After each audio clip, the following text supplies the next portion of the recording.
Begitu kamu pesimis, merasa tidak bisa, 3 yang awal itu tidak ada gunanya. Begitu kamu minder, ya tidak ada gunanya bahwa kamu hebat, tidak ada gunanya bahwa kamu menghargai dirimu, tidak ada gunanya segala kesadaranmu tadi. Wong 3 yang atas itu kan jadi bekalmu untuk mengupgrade hidup. Jadi ini kunci ya. Kita perlu jiwa yang merdeka. Mumpung ini bulan kemerdekaan. Ayo kamu cek dirimu ada di level mana. Sejauh mana kamu sadar diri, tahu diri. Sejauh mana kamu menghargai, menghormati dirimu. Sejauh mana engkau bisa mandiri dan sejauh mana engkau percaya pada dirimu.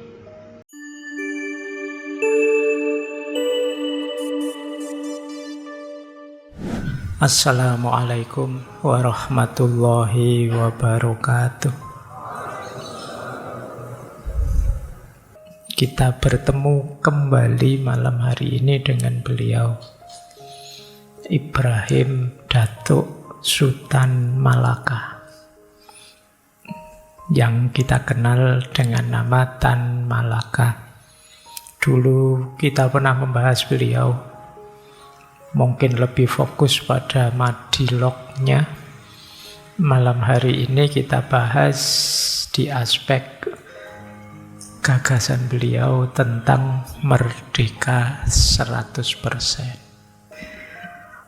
Baik, bismillah, yuk kita mulai belajar tentang bagaimana sih merdeka 100% menurut Tan Malaka, yang membuat beliau kemudian tidak sehaluan dengan beberapa tokoh yang lain yang punya strategi berbeda untuk kemerdekaan. Oke, bismillah, kita mulai. Ini sebelum masuk ke pikirannya ya, kita bolak-balik membahas tentang kebebasan dan kemerdekaan. Apalagi teman-teman ini yang muda-muda itu kan senang sekali kalau mendengar kata-kata bebas, merdeka. Kuncinya kemerdekaan itu sebenarnya ada di jiwa kita yang merdeka. Kalau jiwa kita tidak merdeka, situasi merdeka seperti apapun tidak akan efektif. Sekarang bahkan di dunia pendidikan sedang dicanangkan merdeka belajar. Oh, itu kalau tidak ada jiwa merdeka di balik kemerdekaan belajar itu ya jatuhnya nanti sama saja. Kalau jiwamu bukan jiwa merdeka, begitu kamu saya merdekakan, yang terjadi 2. Yang pertama kamu bingung, yang kedua kamu tanya saya, "Lah terus saya harus ngapain, Pak?" Kenapa? Jiwamu belum merdeka. Jiwa yang merdeka itu isinya 4 ini cirinya.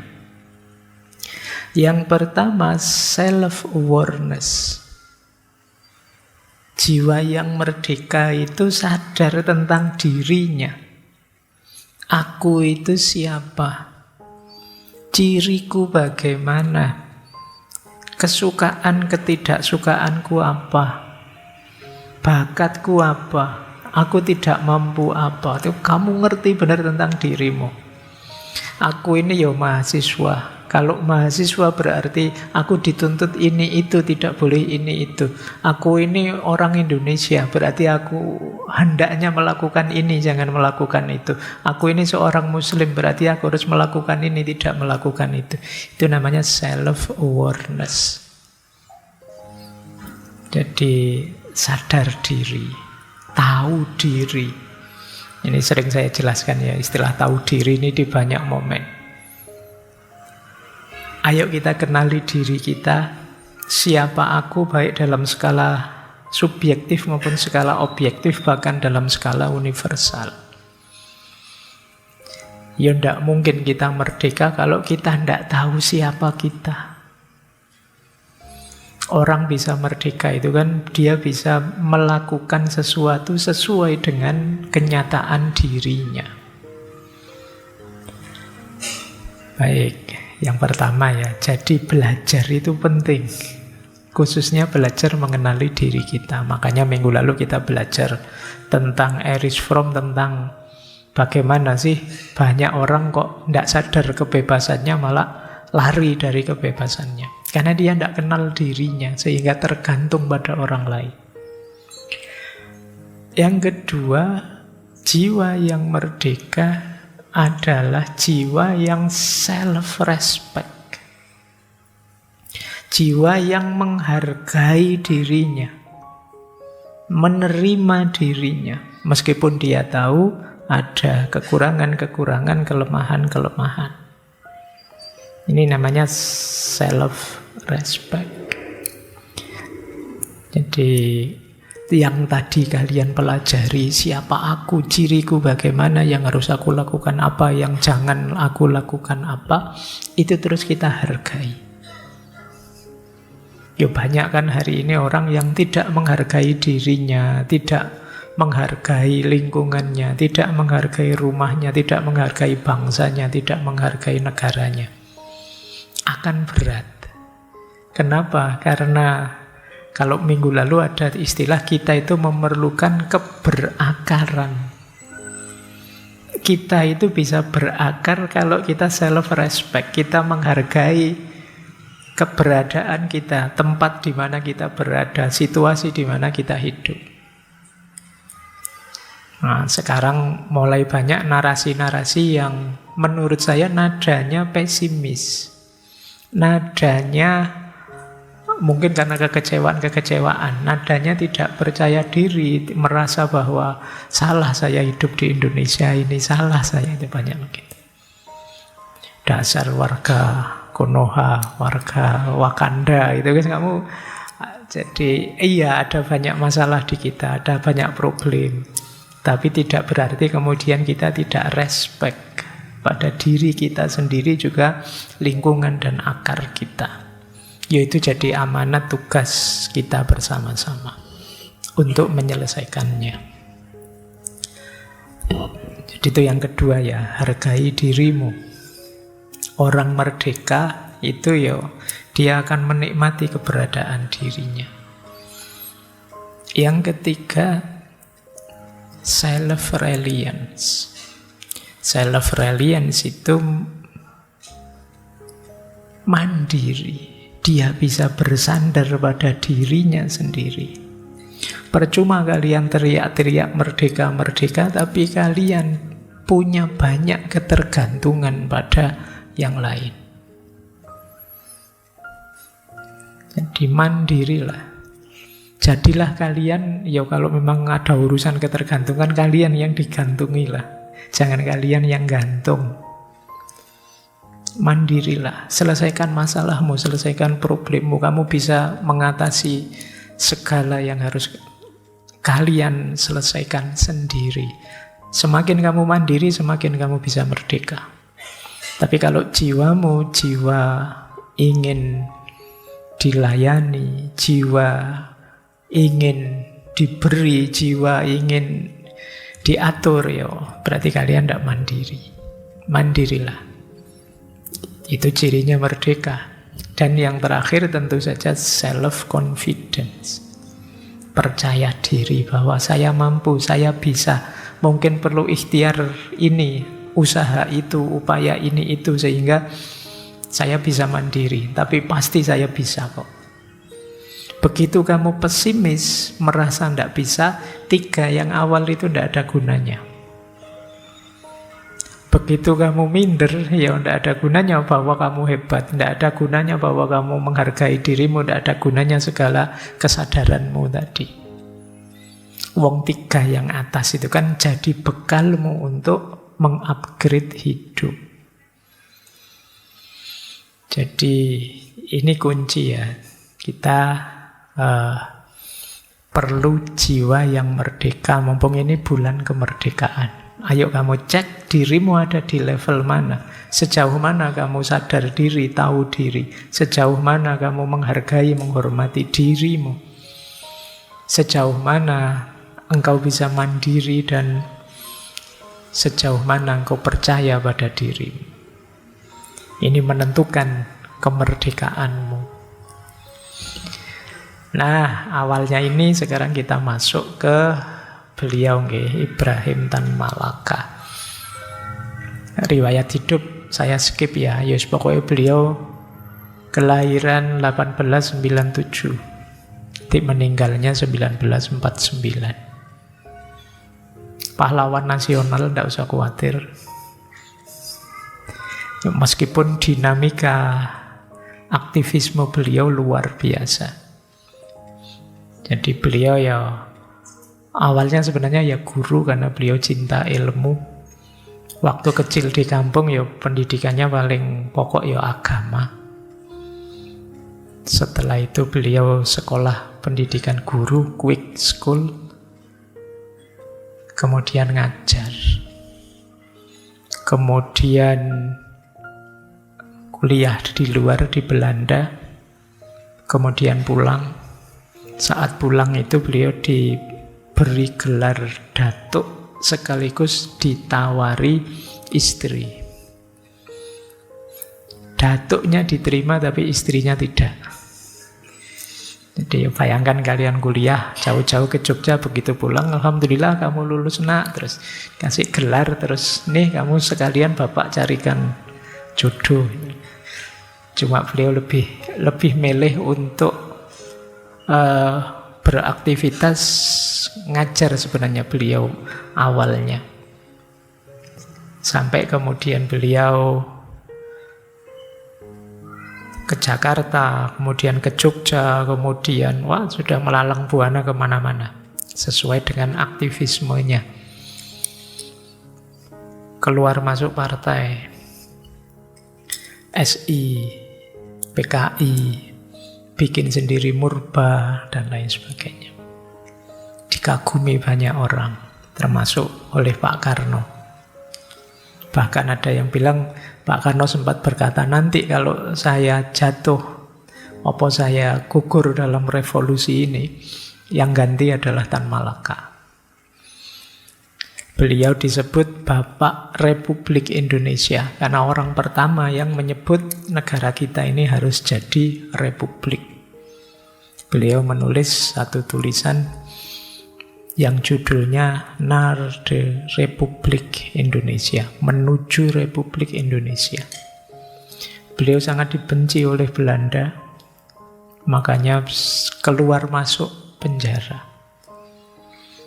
Jadi sering sekali, meskipun nanti akhir hidupnya ya beliau ditembak oleh anak bangsanya sendiri.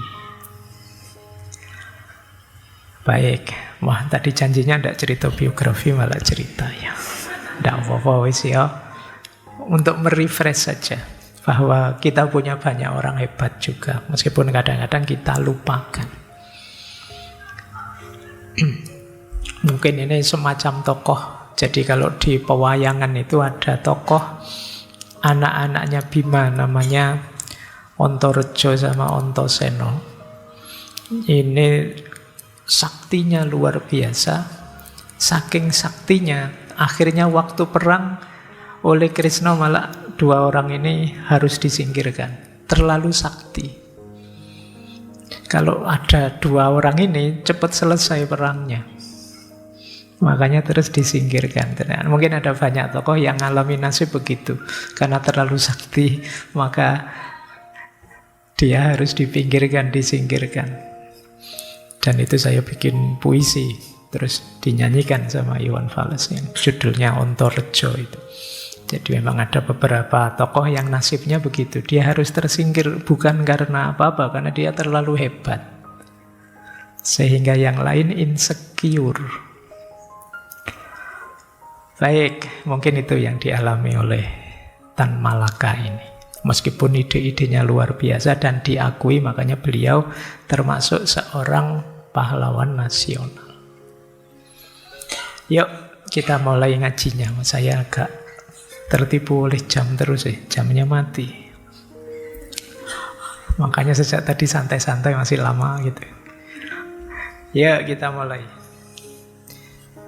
Kenapa sih harus merdeka 100%? Beliau ini satu ketika beliau ketemu dengan Soekarno, Hatta, dan Haji Agus Salim tanggal 24 Januari 46.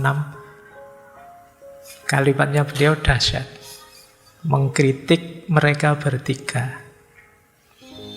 Kata beliau begini, kepada kalian para sahabat, tahukah kalian kenapa aku tidak tertarik pada kemerdekaan yang kalian ciptakan?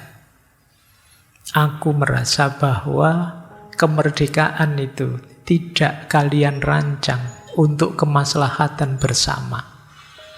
Kemerdekaan kalian diatur oleh segelintir manusia, tidak menciptakan revolusi besar.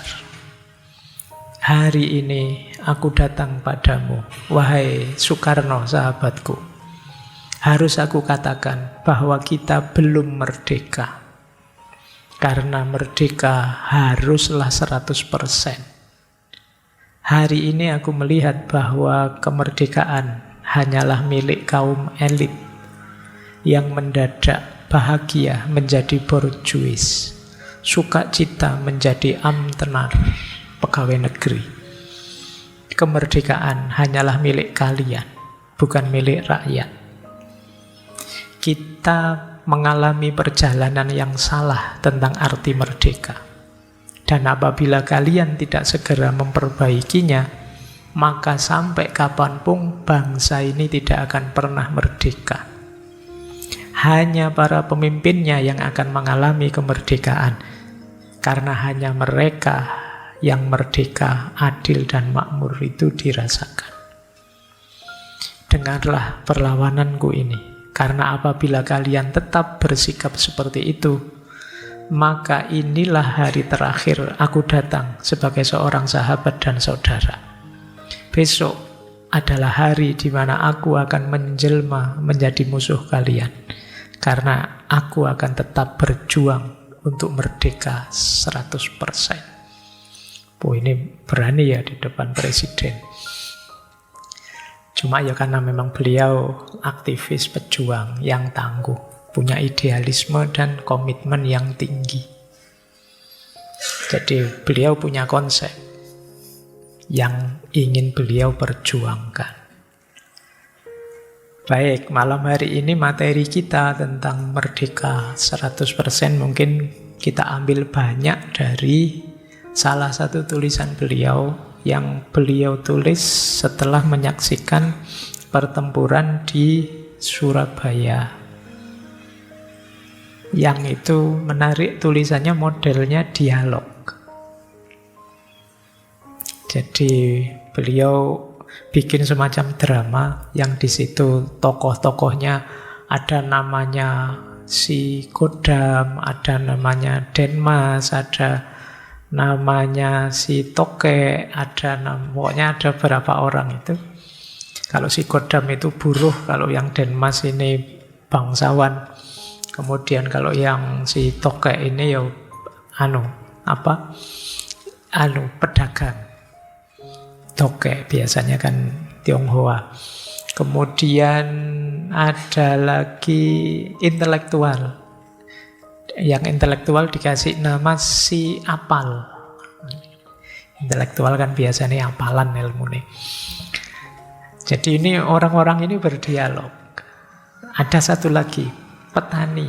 Yang petani itu pakai nama si Pacul. Nah, dialognya menarik, cuma ya tidak mungkin saya baca semua. Nanti saya jadinya baca cerpen drama nanti ya. Kita ambil ide-idenya, meskipun nanti beberapa akan saya bacakan. Baik, kita lihat ya. Yang pertama, beliau mengkategorikan 3 jenis penjajahan yang bisa saja sampai hari ini kita masih terjajah. Yang pertama, jenis penjajahan atau imperialisme yang terang-terangan ngerampok. Jadi negara seperti Spanyol dan Portugis, kata beliau, yang ini biasanya cirinya ya memang ngerampok saja sih, masuk ke satu negara, menghisap sumber dayanya, mencari keuntungan sebanyak-banyaknya, melakukan intimidasi, menyerang, menaklukkan. Ini gaya pertama. Contohnya Portugis dan Spanyol. Kemudian beliau menyebut ada lagi gaya kedua. Kalau gaya kedua ini seperti Belanda di Indonesia dengan VOC-nya. Jadi Belanda itu tidak datang kemudian menaklukkan, membunuh, tidak. Datang untuk dagang tapi melakukan monopoli. Jadi dia yang membeli hasil bumi kita, kemudian dia yang menjual keluar. Yang lain tidak boleh. Nah, ini gayanya Belanda.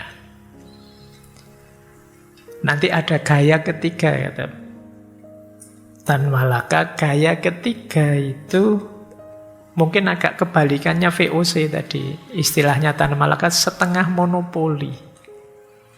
Contohnya Amerika di Filipina. Jadi Amerika ini mengalahkan Spanyol, kemudian dia menjajah Filipina, tapi strateginya kebalikannya Belanda. Kalau Belanda tadi kan memonopoli hasil bumi Indonesia terus dijual keluar. Kalau Amerika itu justru produk-produk dia dibawa ke Filipina. Orang Filipina harus mengkonsumsi yang dibawa oleh Amerika ke sana, sehingga produksi lokal terus kalah. Karena yang dibawa ke sana dikasih harga sangat murah, yang produk lokal terus jadi sangat mahal. Ini istilahnya Tan Malaka, setengah monopoli, tapi yo pahit akhirnya. Yo sama-sama pahit, wong dijajah ya. Jadi ini 3 gaya penjajahan kalau kita tidak waspada. Kalau yang pertama yo mestilah kita, kalau ada yang gaya Portugis atau Spanyol, gampang mendeteksinya, kan perang lah. Siapa yang kuat dia yang menang. Kalau yang kedua, kalau kita tidak hati-hati ya jatuhnya ya ketergantungan pada akhirnya. Jadi kita melarat luar biasa karena satu-satunya jalur untuk menjual ya ke penjajah. Apalagi yang gaya Amerika di Filipina itu ya. Karena harus produknya mereka yang masuk, yang harus dibeli, ya akhirnya usaha lokal mati. Nah, ini belajar dari sini nanti Tan Malaka merumuskan konsep merdeka 100% bidang ekonomi agar kita tidak tertipu. Oke, jadi ini kegelisahan beliau. Kita lanjutkan. Apa sih merdeka itu? Ini menarik di yang saya sebut drama dialog tadi. Beliau mengilustrasikan merdeka dengan mencontohkan burung gelatik. Ngerti enggak teman-teman burung gelatik? Ngerti ya? Saya enggak tahu anak muda sekarang dunia perburungan apa paham. Kamu duniamu kan dunia gadget. Jadi burung gelatik itu kan burung yang bebas, dia mau terbang kemana saja oke saja. Nah, orang sering memaknai merdeka itu ya seperti burung gelatik tadi. Padahal kata Tan Malaka masih belum luas itu. Jangan dikira burung gelatik yang bisa bebas terbang itu dia nyaman, dia senang. Dia juga banyak was-was. Kenapa? Musuhnya juga banyak. Ada kucing, ada manusia, ada yang burung elang yang sewaktu-waktu bisa makan dia. Maka tidak cukup dia bebas ngapain saja, dia harus juga hidup dalam satu sistem lingkungan sosial masyarakat yang melindungi dia dalam kebebasannya. Ini menarik ya. Ini kalau dalam konsep bahasa Inggris, burung gelatik yang terbang bebas kemana-mana tadi, itulah nanti yang kita kenal sebagai freedom. Kemudian adanya masyarakat yang melindungi burung gelatik sehingga dia bisa terlindung aman dari ancaman-ancaman musuh dari luar, sehingga dia bisa mengaktualkan kebebasannya. Itu kalau dalam bahasa Inggris itu nanti yang disebut liberty. Tapi jangan lupa juga, kadang-kadang burung gelatik itu ya nyusahi yang lain. Kata Tan Malaka, apalagi kalau dia bareng-bareng berkumpul, terus padi yang harusnya dipanen dia makan semua. Ini Tan Malaka ingin menunjukkan bahwa kemerdekaan itu tidak sama dengan, kalau bahasanya dulu waktu kita bahas Pak Soekarno, tidak sama dengan keliaran. Sesuka hati, seneng-seneng meskipun nabrak haknya orang lain. Jadi jangan dikira dia bebas terbang kemana-mana itu terus berarti ya itulah hakikatnya, ndak. Dia juga perlu naungan sosial yang nanti kita kenal liberty. Kemudian dia juga ndak boleh nabrak haknya orang lain. Karena apa? Ya karena orang lain juga punya hak. Misalnya kalian kesini, Pak, kan saya bebas toh Pak. Misalnya ndak pakai baju, hanya pakai kaos oblong saja misalnya. Iya sih mungkin kebebasanmu itu, tapi kalau teman-teman di sekitarmu nutup hidung semua, terus mereka ndak konsentrasi belajar, ya kamu makan haknya orang lain. Jadi jangan dikira kemerdekaan itu sekedar bahwa kalian bisa mengaktualkan, mewujudkan keinginanmu, tapi kamu juga harus waspada, jangan sampai nabrak haknya orang lain. Makanya kan kadang-kadang suka-suka saya tuh mau nyetel musik keras-keras misalnya.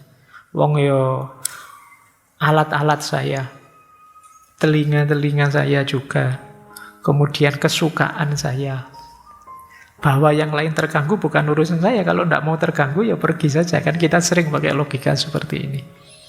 Ya tidak bisa begitu kalau kata Tan Malaka. Merdeka ya harusnya juga menghargai haknya orang lain. Makanya beliau punya kalimat, kemerdekaan yang merampas dan kemerdekaan yang liar itu terus gunanya apa untuk kemanusiaan? Wong tadi kita merdeka itu demi menjamin yang manusia tetap jadi manusia. Lah kok terus liar? Ya berarti justru nabrak nilai-nilai kemanusiaan. Jadi ini di dialog tadi itu menjelaskan makna merdeka itu detailnya seperti ini. Baik, kita lanjutkan ya.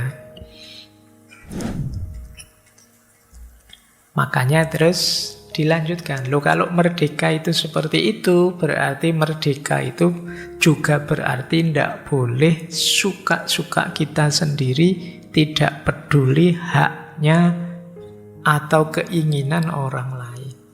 Lah terus siapa yang bisa membatasi haknya orang lain? Lah terus siapa yang bisa ngerem kita agar tidak nabrak haknya orang lain? Di situ terus beliau punya teori, harusnya seperti kalau cerita-cerita zaman dulu, yang bisa ngerem kita, membatasi kita, melarang-larang kita agar tidak melakukan ini, melakukan itu, biar tidak menyusahkan yang lain, ya pemimpin. Kalau zaman dulu ya raja. Tapi syaratnya, beliau panjang lebar ngomong syarat pemimpin di sesi yang dulu Tan Malaka ada itu. Ringkesnya pemimpin itu harus adil, harus bijaksana, harus berani, gagah perkasa. Raja kan begitu, gagah perkasa itu maksudnya berwibawa. Jadi yo kalian kalau milih pemimpin, kalau bisa nyari yang seperti ini.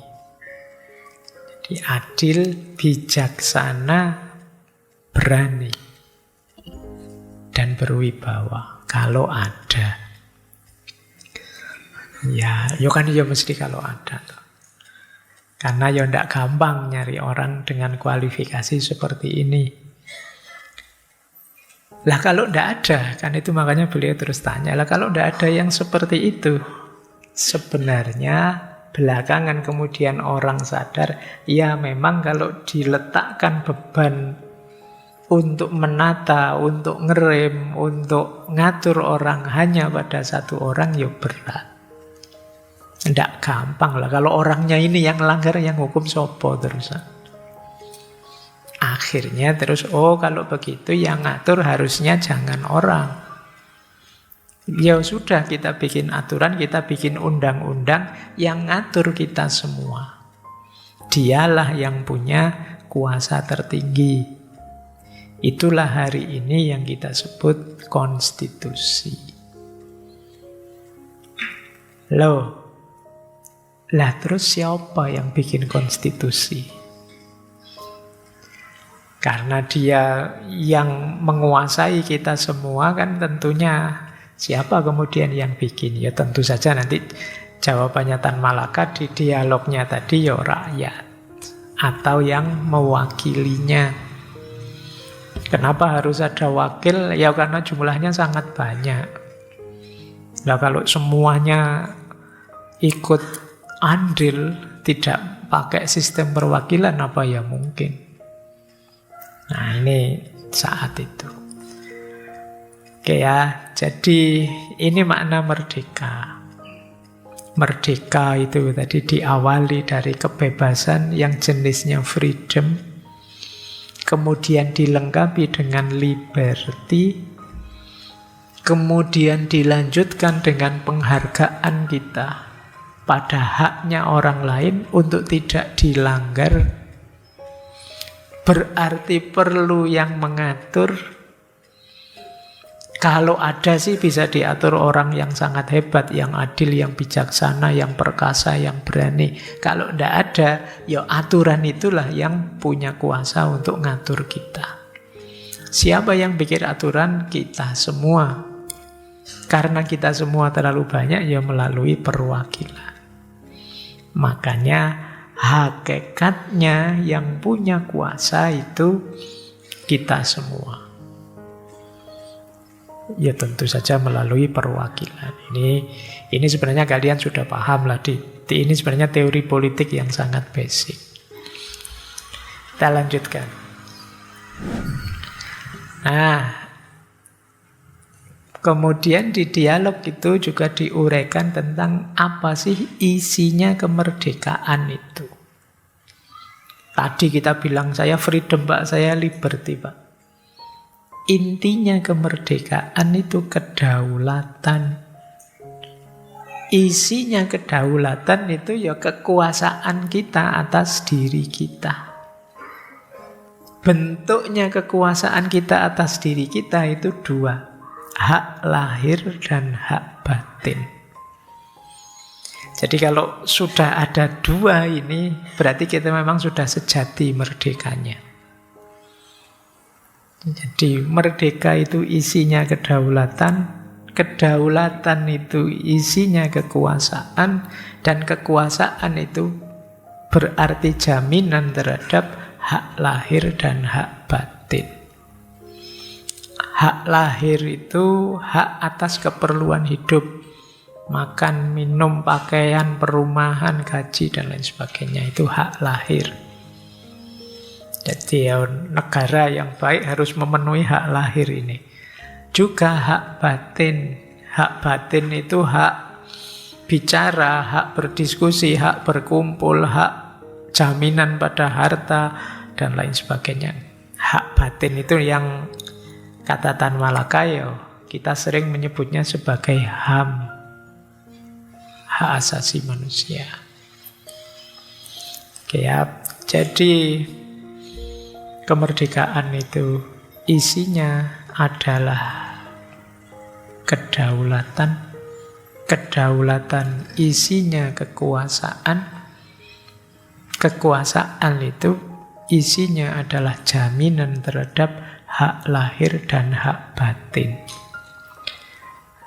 Sekarang kalian lihat ya, di sekeliling kita hari ini, kalau memang ini sudah terpenuhi 100%, berarti kita memang sudah merdeka. Kalau belum, ya berarti belum. Dan kalau kembali pada dulu pikirannya Pak Soekarno itu, jangan dikira merdeka itu tujuan loh ya. Ini hanya awal, atau istilahnya Pak Karno dulu, ini hanya jembatan. Istilahnya malah jembatan emas. Ya kalau kita ingin maju, awalnya harus ini. Kalau ininya ndak ada, ya berarti kita belum merdeka. Kalau merdekanya ndak ada, ya sulit kita untuk target yang lain. Berarti kita belum merdeka. Oke, ya kalian sendiri nanti yang ngecek ya. Di sekelilingmu situasi hari ini, apa memang sudah benar merdeka? Rutenya sudah pas seperti tadi ndak ya? Kalian cek sejak burung gelatik tadi sampai terakhir di sini. Baik, kita lanjutkan ya. Pokoknya malam hari ini kuliah dasar ilmu politik. Tidak apa-apa biar kalian ngerti. Nah kita lanjutkan. Ini yang mulia ya, Tan Malaka. Terus beliau menyebut ada 3 jenis pemerintahan. Ada absolute monarki, ada konstitusional monarki, ada republik. Kalau absolute monarki, kita tahu ya, yang mimpin raja. Kata Tan Malaka, andaikan pagi ini raja itu marah dan cemburu pada seorang gundiknya, maka hari itu juga menterinya akan dilepas dari pekerjaannya. Hanya karena whim saja. Atau karena girang gembira mendapatkan selir yang cantik dan molek, maka fulan yang tidak tahu apa-apa tentang urusan negara akan diangkat jadi menteri. Sebab dia sekarang jadi iparnya raja. Intinya kata beliau, kerajaan tunggal seperti ini mudah sekali bertukar menjadi kerajaan sewenang-wenang. Nah, ini bukan kita ya, kan kita ndak absolut monarki. Lah iya kan, kita ndak di situ idealnya. Ada yang lebih mending, konstitusional monarki. Ini mungkin contoh yang dicontohkan di Inggris. Ada raja sih, tapi kekuasaan raja dibatasi oleh undang-undang. Undang-undangnya dibikin oleh rakyat. Undang-undangnya tidak boleh diubah-ubah oleh siapapun. Nah, yang berkuasa ya memang undang-undang. Raja itu cuma simbol saja, lambang yang mempersatukan. Tapi terus dikritik oleh Tan Malaka, terus ngapain? Lambangnya sangat mahal. Bukankah rakyat harus memikul semua ongkos raja dan keluarganya yang sebenarnya tidak ngapa-ngapain? Nah, ini namanya konstitusional monarki. Jadi ya benar sih ada raja, cuma rajanya kan hanya simbol saja ya, yang tetap berdaulat konstitusinya. Tapi kan negara keluar banyak untuk raja, kata Tan Malaka. Lah terus buat apa? Maka menurut beliau, yang paling ideal memang republik. Jadi yang fokusnya pada rakyat, ya wis memang pasrahkan sepenuhnya pada undang-undang konstitusi. Kemudian dijalankan oleh presiden dan para menterinya. Ada sidang pusat, sidang daerah, juga ada mahkamah tertinggi. Inilah kenapa nanti beliau menulis menuju Republik Indonesia. Pokoknya Indonesia harus jadi republik.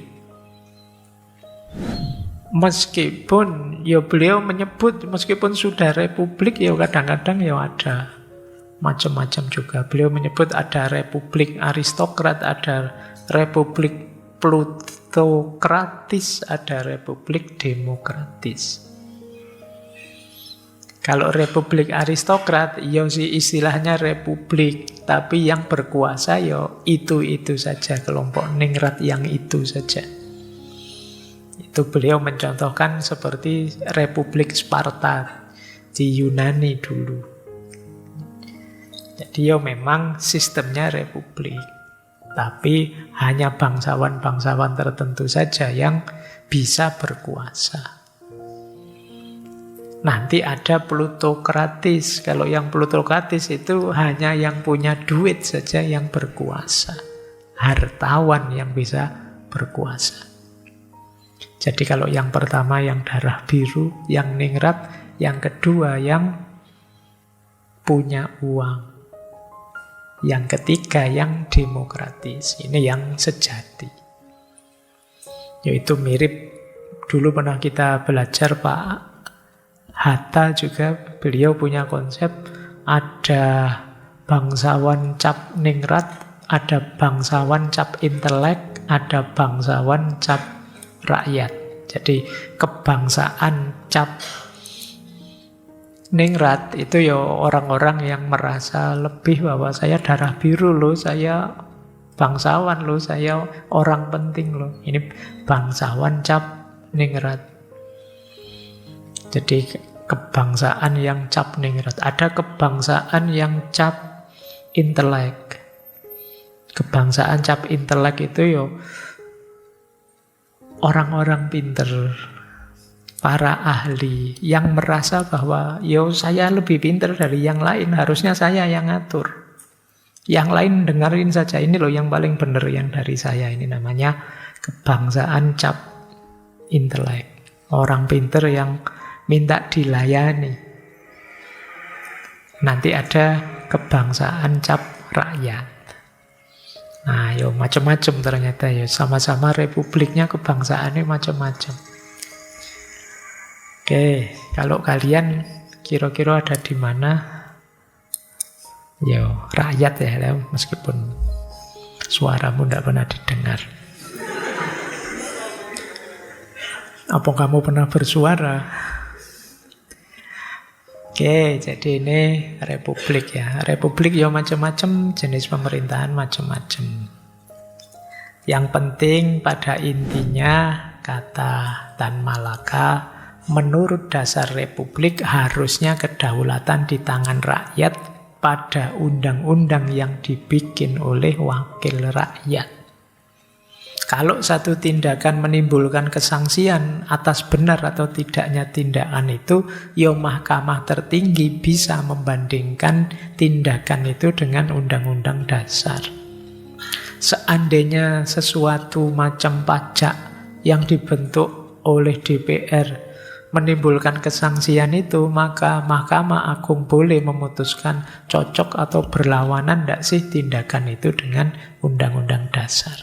Jadi kuncinya di Undang-Undang Dasar.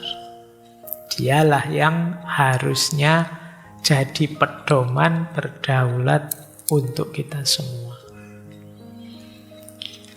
Oke, saya bolak-balik ke sana.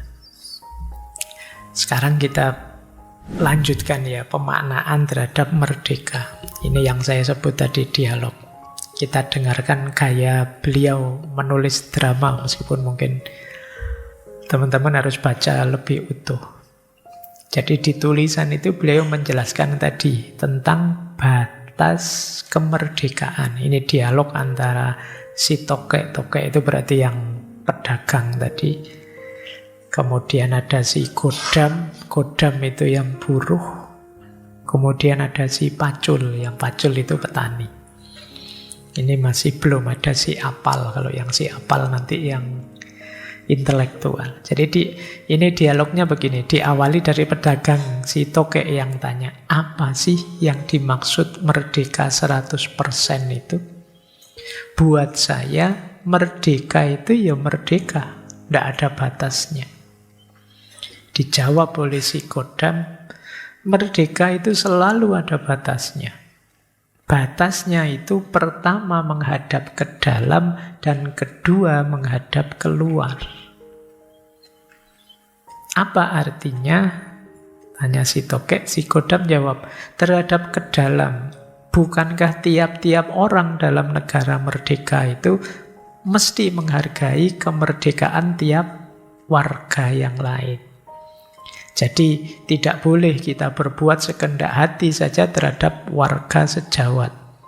Disinilah letak batasnya. Terus disambung oleh si Pacul. Kalau begitu terhadap keluar, berarti tiap-tiap negara merdeka mesti pula mengakui kemerdekaan tiap-tiap negara merdeka yang lain, besar atau kecil. Betapapun kuatnya satu negara merdeka, tidaklah dia bisa berbuat sekehendak hatinya saja terhadap negara lain. Dengan begitu, maka kemerdekaan satu negara terletak pula pada kemerdekaan negara lain. Jadi, arti luasnya pada suasana kemerdekaan umumnya. Terus disambung oleh si Kodam, tepat cul. Memang namanya Pacul. Kalau suasana kemerdekaan dalam arti umum terganggu, maka lambat laun akan hilang kemerdekaan tiap-tiap negara. Ini perhatikan situasi ini ya, mulai ada beberapa perang di beberapa tempat di dunia ini. Itu jangan dikira itu santai-santai bukan negara kita. Karena kalau ada kemerdekaan dimanapun terganggu, lambat laun akan geser, akan menyebar. Lihatlah contoh di sekitar kita dan dalam sejarah dunia. Berapapun kuat satu negara merdeka, yang memperkosa kemerdekaan negara lain akhirnya akan jatuh juga. Kalau disambung oleh si tokek, kalau satu negara merdeka mesti menghargai kemerdekaan negara lain, tentu satu warga negara merdeka mesti pula menghormati warga negara lain sebagai tamunya, bukankah begitu? Sebenarnya memang begitu. Di sana teranglah sudah bahwa kemerdekaan manusia itu mengandung perdamaian buat seluruh manusia. Perdamaian itulah dasar kemakmuran, dan akhirnya kemakmuran itulah yang menjadi dasar kemerdekaan. Jadi ada keterkaitan antara kemerdekaan, perdamaian, dan kemakmuran. Kalau tadi ternyata kita belum merdeka, kemungkinan ya sulit untuk damai. Kalau kita belum damai, ya sulit untuk membangun, sulit untuk makmur. Makanya tadi disebut kemerdekaan itu jembatan, bahkan jembatan emas. Meskipun kita nanti harus sadar batasnya. Batasnya apa? Ada ke dalam, ada keluar. Kalau ke dalam ya menghargai hak-hak saudara-saudara kita sebangsa. Kalau keluar ya menghargai hak bangsa lain. Jadi ini batasnya kemerdekaan. Jadi merdeka 100% itu bukan berarti aku bebas ngapain saja. Tidak ada batasnya, ada. Justru kalau kita abai dengan batas, kita tidak akan ketemu kemerdekaan. Kalau misalnya ada bangsa kok tidak menghargai kemerdekaan bangsa yang lain, ya akhirnya semuanya tidak akan ketemu perdamaian. Kalau tidak ada perdamaian, tidak akan ada kemakmuran. Ini batasnya kemerdekaan. Lanjut.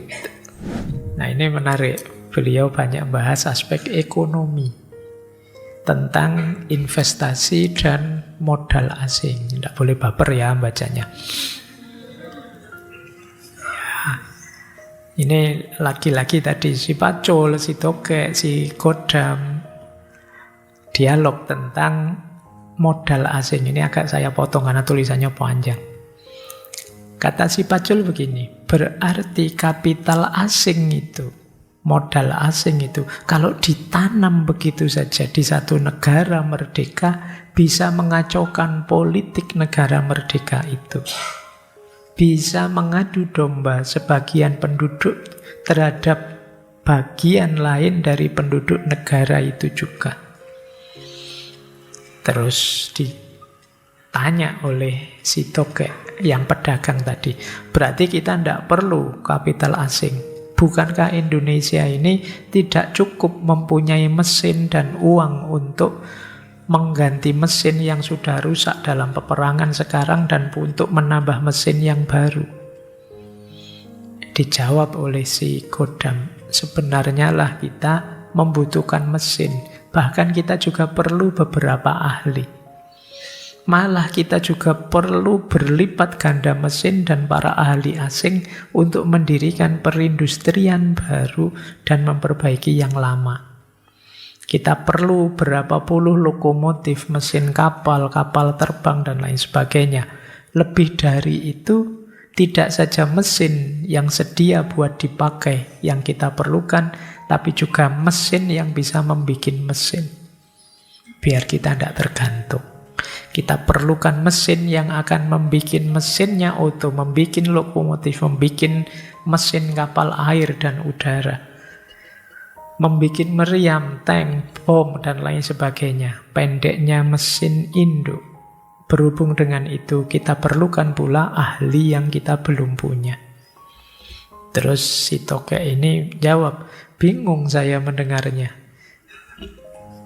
Sama kayak kalian.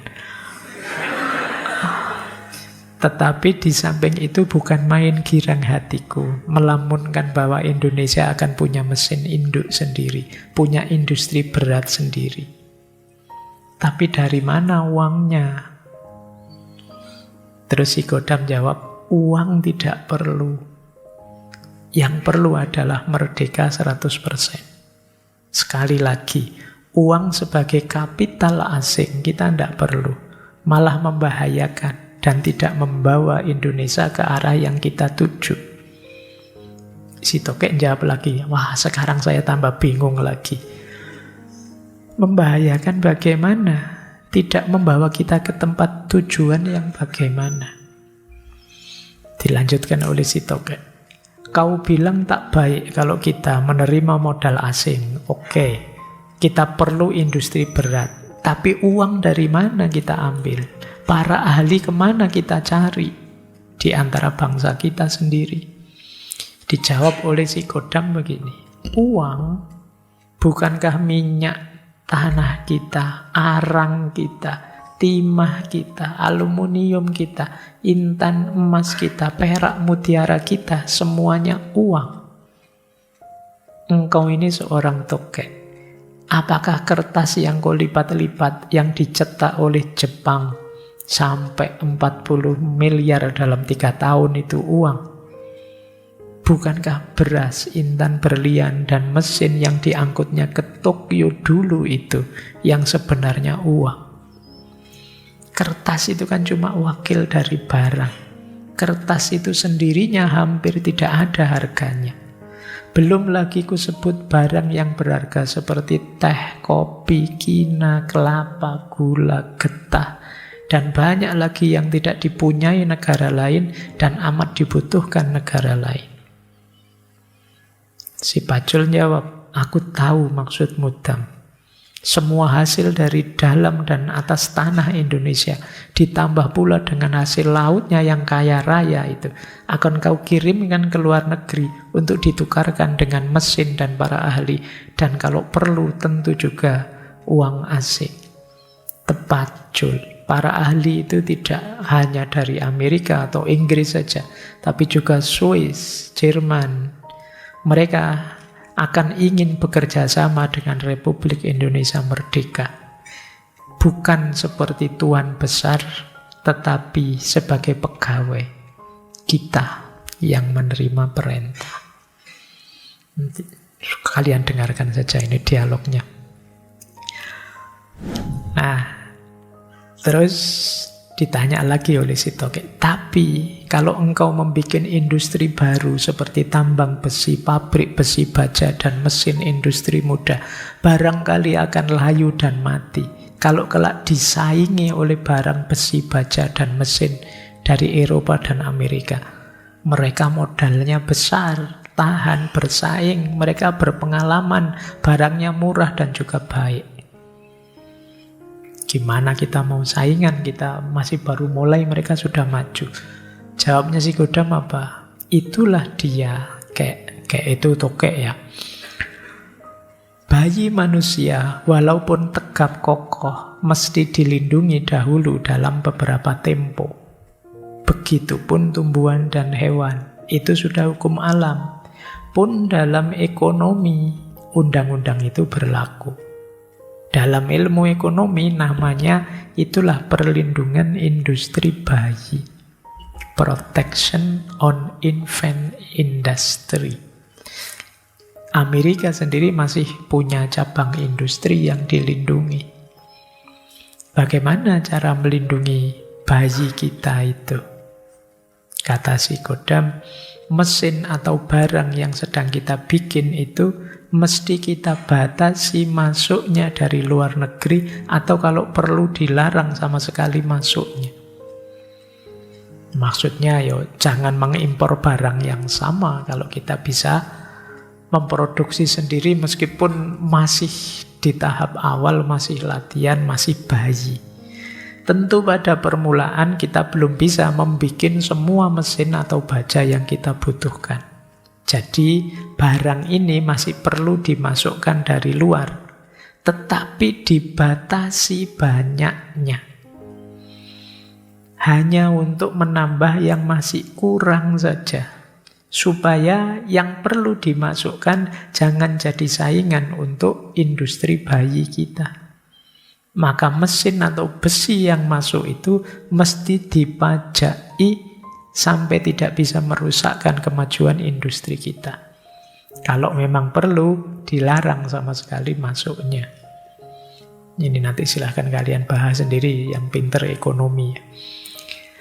Terus kata si Bajul, untuk membatasi masuknya barang asing itu, atau melarang masuknya sama sekali, kita mesti 100% merdeka. Tidak mungkin kita punya daya tawar melarang-larang kalau kita tidak 100% merdeka. Makanya tadi kata si Godam, syaratnya hanya satu, kita merdeka 100%. Tidak banyak ketergantungan apa-apa pada yang lain. Kita mungkin masih lemah, masih bayi, kita berusaha menguatkan diri kita. Nah, jadi tepat Cul merdeka 100%. Kalau kita sudah merdeka 100% untuk menguasai keluar masuknya barang asing itu, maka barulah kita bisa merdeka 100% menentukan arah industrialisasi di Indonesia, yakni menuju ke industri berat secepat kilat. Baru sesudah kita mempunyai dan sanggup menyelenggarakan industri berat, kita bisa membuat sendiri alat kemakmuran dan alat pertahanan. Baru kita bisa menjamin kemerdekaan Indonesia. Selama Indonesia belum punya industri berat, selama itu pula Indonesia merdeka sangat terancam jiwa kemerdekaannya. Dikritik oleh si Tokek, rupanya engkau tidak mengizinkan sama sekali masuknya kapital asing dan barang asing. Dijawab oleh si Godam, barang asing bisa masuk dan akan tetap bisa masuk, tetapi harapanku sampai hari kiamat, semoga kita makin makmur, makin membutuhkan barang asing, yakni hasil istimewa negara asing. Boleh saja modal asing ditanam di sini, asalkan tidak membahayakan perindustrian, kemakmuran, dan pertahanan kemerdekaan kita. Jadi yang pertama-tama itu. Kuncinya yang menjadi ukuran buat semua-mua ini. Saya tidak tahu bahasa Indonesianya. Memang tulisannya semua-mua. Jadi yang menjadi ukuran buat semua itu adalah rakyat Indonesia jangan terancam kemerdekaan dan kemakmurannya. Kuncinya di situ sebenarnya. Bangsa tamu tetap aman dan makmur. Lama-kelamaan dengan jalan yang cocok dengan undang-undang dan adat istiadat Indonesia, bangsa tamu mungkin saja lebur jadi rakyat Indonesia yang taat, setia kepada negara rakyat dan undang-undang Indonesia. Baik, ya enggak usah tanya ya bangsa tamunya siapa. Intinya kemakmuran kita rakyat Indonesia ini yang jadi fokusnya Tan Malaka selalu di situ. Maka beliau bilang begini, revolusi Indonesia mau tidak mau terpaksa harus mengambil tindakan ekonomi dan sosial serentak dengan tindakan merebut dan membela kemerdekaan 100%. Revolusi kemerdekaan Indonesia tidak bisa diselesaikan dengan dibungkus revolusi nasional saja. Perang kemerdekaan Indonesia harus diisi dengan jaminan sosial dan ekonomi sekaligus. Jadi tidak hanya perang fisik, tapi juga fokus ke sosial dan ekonomi.